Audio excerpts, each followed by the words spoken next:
Thank you. Bismillahir-Rahmanir-Rahim. In the name of God, the most beneficent, the most merciful.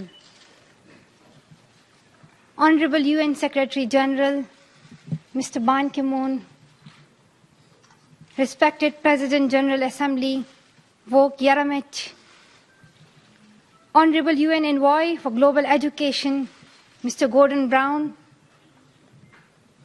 respected elders, and my dear brothers and sisters, Assalamu alaikum. Thank you. Today, it is an honor for me to be speaking again after a long time. Being here with such honorable people is a great moment in my life. And it's an honor for me that today I'm wearing a shawl of Benazir Bhutto Shaheed. I don't know where to begin my speech. I don't know what people would be expecting me to say. But first of all, thank you to God, for whom we all are equal.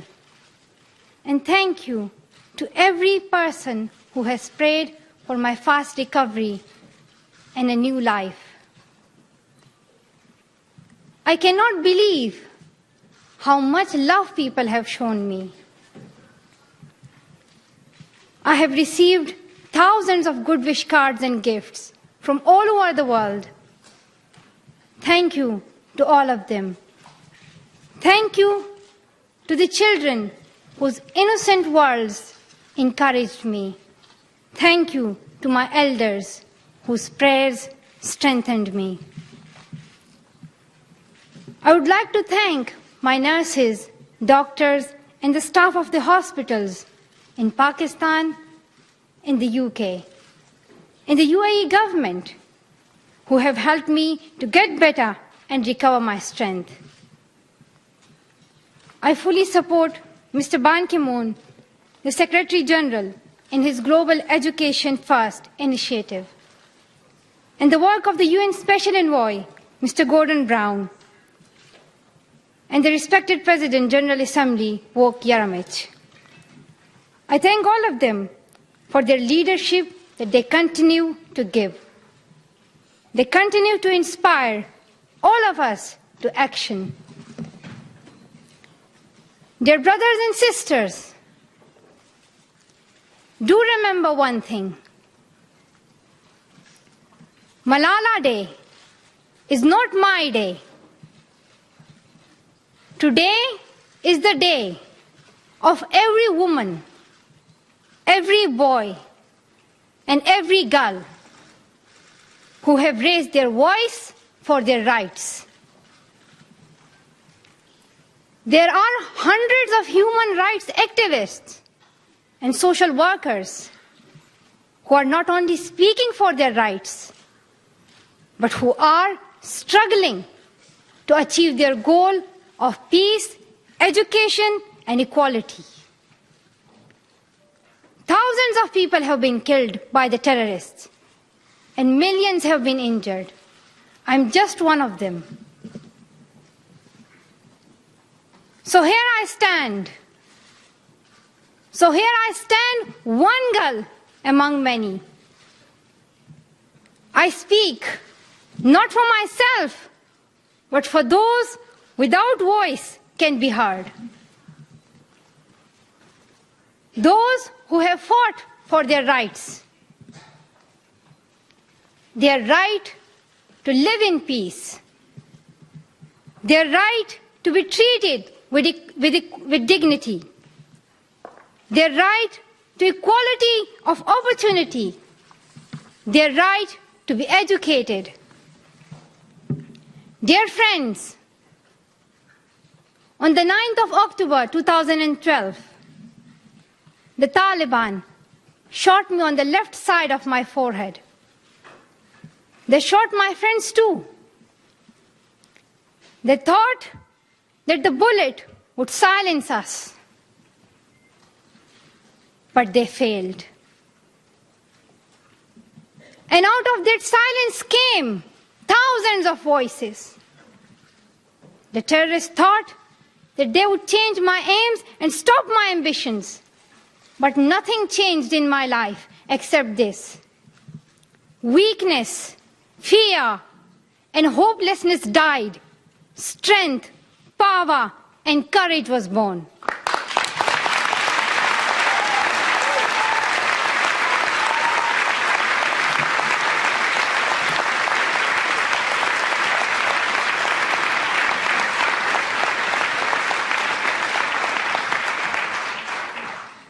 I am the same Malala. My ambitions are the same. My hopes are the same. And my dreams are the same. Dear sisters and brothers, I'm not against anyone. Neither am I here to speak in terms of personal revenge against the Taliban or any other terrorist group. I'm here to speak up for the right of education of every child.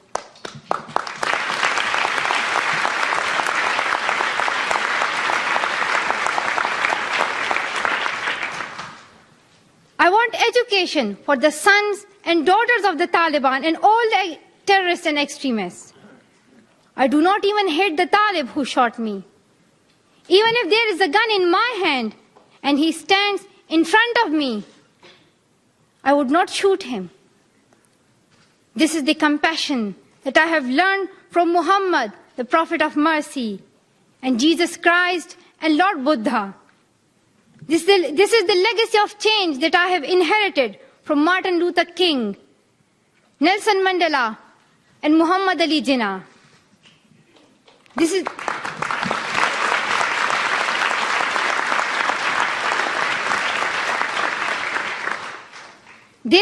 the philosophy of non-violence that I have learned from Gandhiji, Bacha Khan, and Mother Teresa. And this is the forgiveness that I have learned from my father and from my mother. And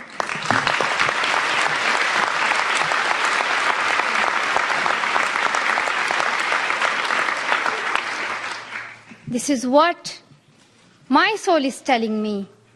Be peaceful and love everyone. Dear sisters and brothers, we realize the importance of light when we see darkness. We realize the importance of our voice when we are silenced. In the same way, when we were in Swat, the north of Pakistan, we realized the importance of pens and books when we saw the guns.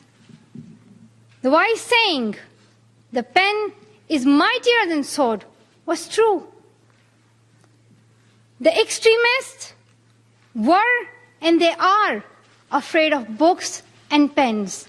The power of education frightens them. They are afraid of women. The power of the voice of women frightens them. And that is why they killed 14 innocent students in the recent attack in Quetta. And that is why they killed female teachers and polio workers in Khyber Pakhtunkhwa. That is why they're blasting schools every day. Because they were and they are afraid of change, afraid of equality that we will bring into our society. And I remember that there was a boy in our school who was asked by a journalist, "Why are the Taliban against education?" He answered very simply by pointing to his book. He said, "A Talib doesn't know what is written inside this book." They think that God is a tiny little conservative being who would send girls to the hell just because of going to school. The terrorists are misusing the name of Islam and Pashtun society for their own personal benefits.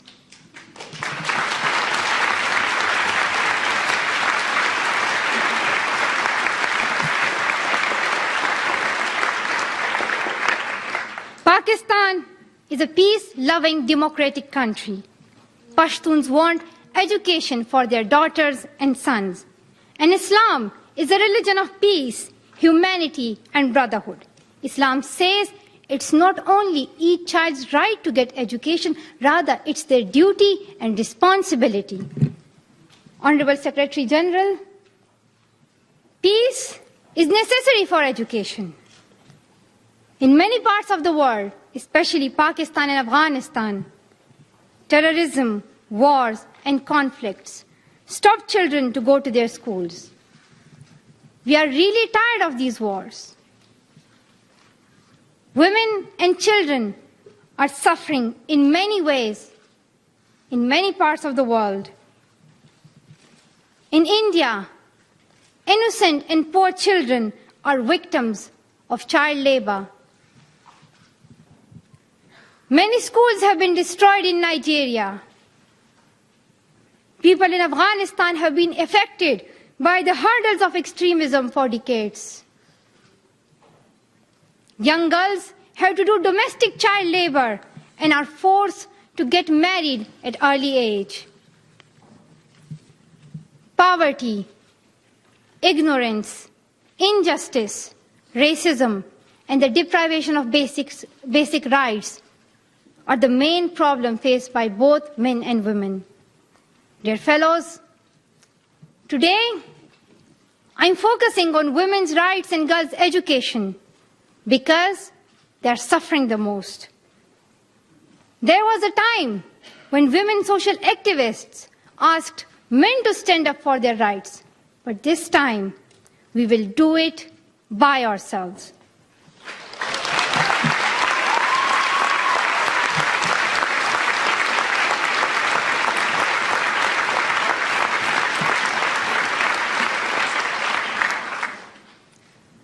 I'm not telling men to step away from speaking for women's rights. Rather, I'm focusing on women to be independent, to fight for themselves.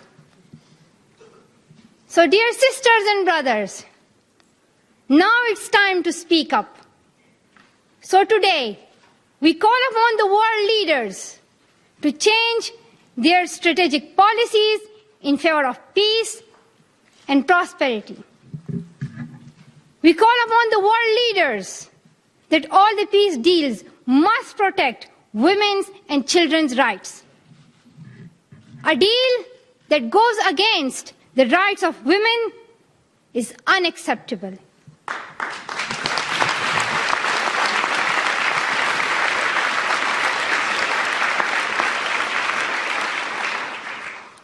We call upon all governments to ensure free compulsory education all over the world for every child.